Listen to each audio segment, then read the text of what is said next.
জাপানি ভাষা শিখতে চান কিন্তু সঠিক বই বা রিসোর্স খুঁজে পাচ্ছেন না? কোচিং সেন্টারের সাহায্য ছাড়া নিজে নিজে শেখা কি অসম্ভব মনে হচ্ছে? আপনার ভাষা শেখার সকল বাধা দূর করতে bookbuy.com নিয়ে এলো বাংলা ভাষায় জাপানি ভাষা শেখার সবচেয়ে পূর্ণাঙ্গ এবং সহজবোধ্য বইটি। পূর্ণাঙ্গ বাংলায় জাপানি ভাষা শিক্ষা, মোহাম্মদ জাকির হোসেন।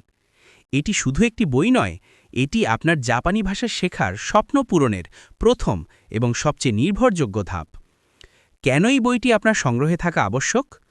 জাপানি বর্ণমালা, উচ্চারণ, গ্রামার এবং শব্দভাণ্ডার সবকিছুই সহজ এবং সাবলীল বাংলা ভাষায় উদাহরণসহ ব্যাখ্যা করা হয়েছে। কথোপকথন, গ্রামার, শব্দভাণ্ডার সবকিছু এক বইতেই। আপনাকে আর একাধিক বই খুঁজতে হবে না। আপনার জাপানি ভাষায় দক্ষতার পথে আর দেরি না করে আপনার অপরিহার্য এই সঙ্গীটি স্টক ফুরানোর আগেই সংগ্রহ করুন। বিস্তারিত জানতে মেসেজ করুন ইনবক্সে।